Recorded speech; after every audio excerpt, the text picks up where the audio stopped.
Le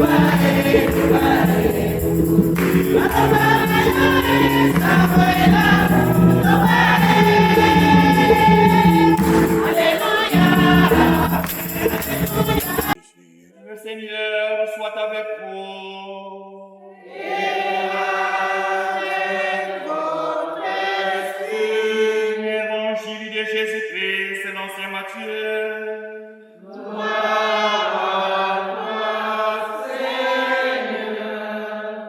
Saint Matthieu au chapitre 24, du verset 37 à 44. En ce temps-là, Jésus disait à ses disciples, comme il en fut au jour de Noé, ainsi en sera-t-il lors de la venue du Fils de l'homme.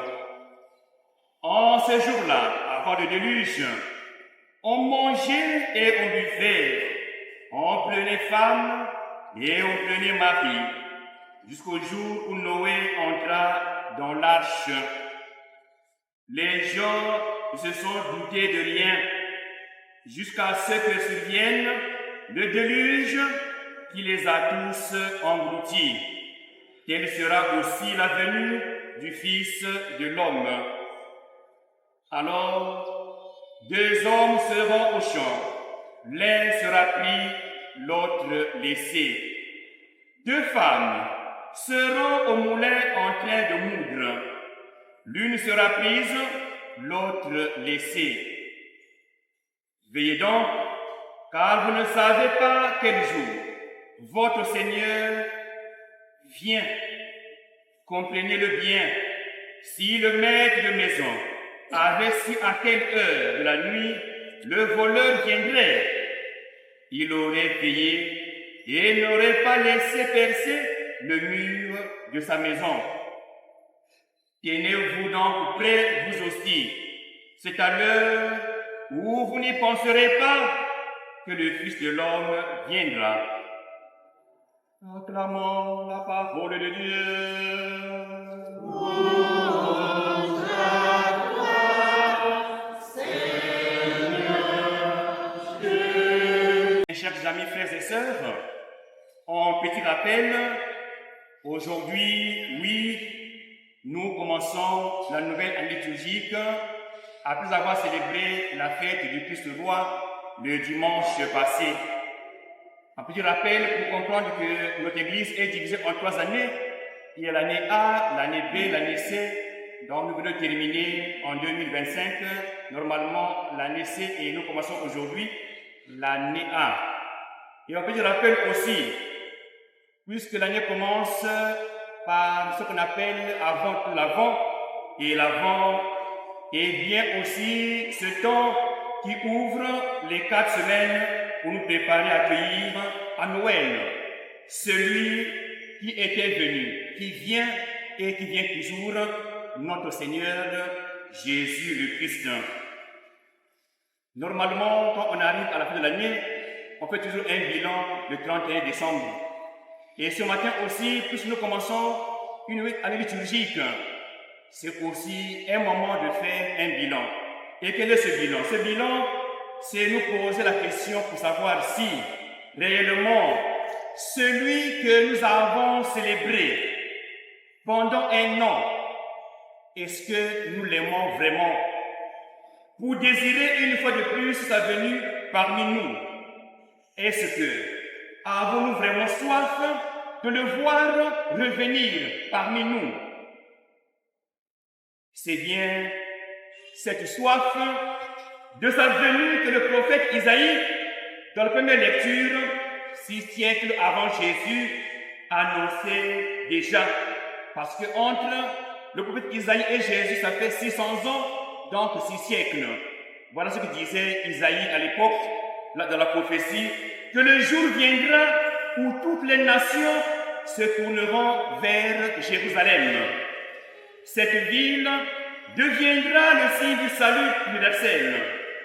La paix aura remplacé la guerre à cause d'un homme.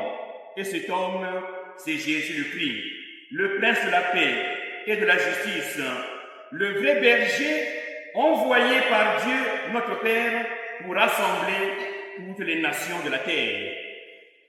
C'est une réalité, frères et sœurs. En théorie, oui, Jérusalem, c'est bien sûr la grande ville à l'époque, à Jérusalem, où il y a le grand temple qui rassemble les peuples. Mais aujourd'hui, justement, Jérusalem, c'est l'église ici où nous sommes. Si nous sommes rassemblés ici, c'est au nom d'une seule personne, au nom de Jésus-Christ. Donc, la prophétie d'Isaïe, 6 siècles avant, est une réalité pour comprendre que celui qui viendra et qui vient toujours, il s'appelle le rassembleur. Nous sommes rassemblés ici. L'église n'est pas d'une famille ici, mais ce qui nous convoque ici, c'est Jésus qui veut que nous puissions former une famille malgré nos différences, malgré nos origines, malgré ce que nous sommes, mais en Jésus, nous formons une famille. Voilà, frères et sœurs. Et bien donc, pour sa venue, on a bien compris que lui-même Jésus, dans l'évangile, s'adressant à ses disciples, les tient en alerte.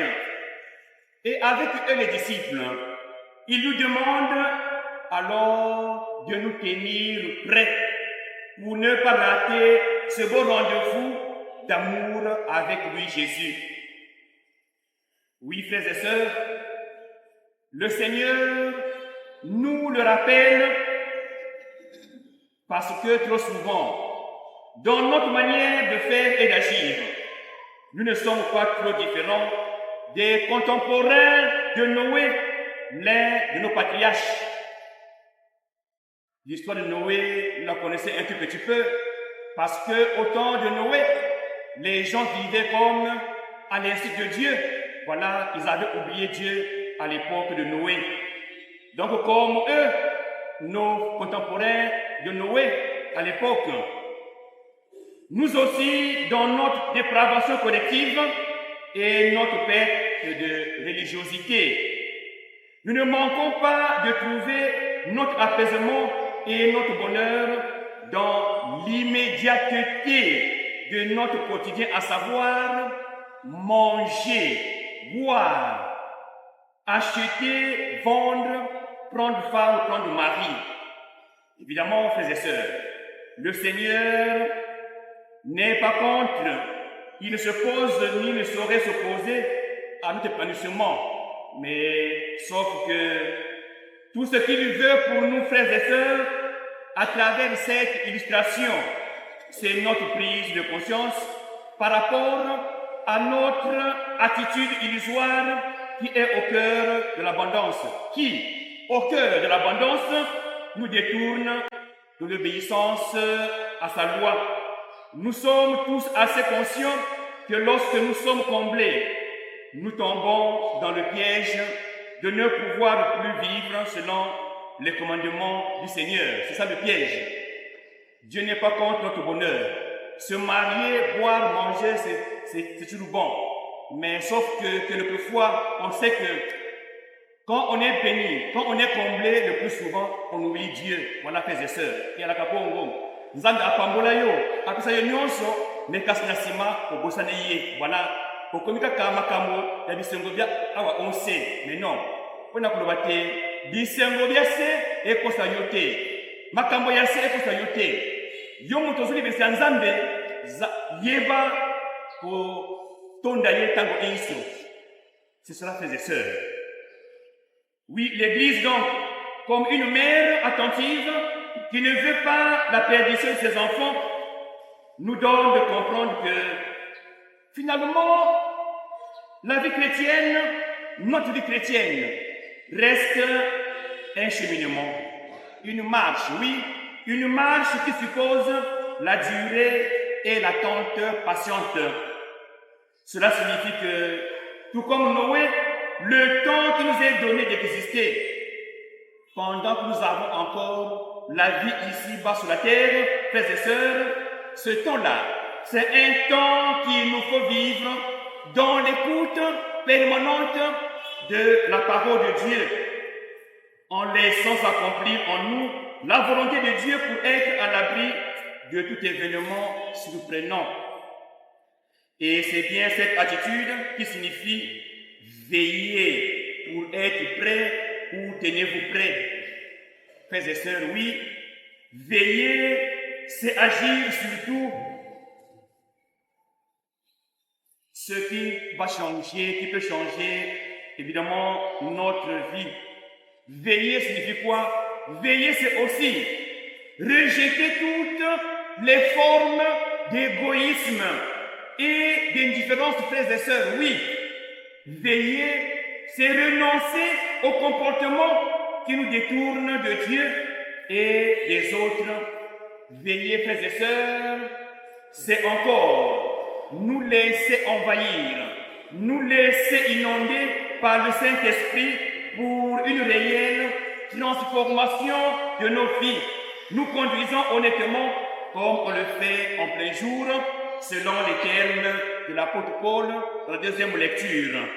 Il s'agit pour nous justement de faire l'effort de bannir en nous ce qu'il appelle orgie, les beuveries, la luxure, la débauche, la rivalité, la jalousie.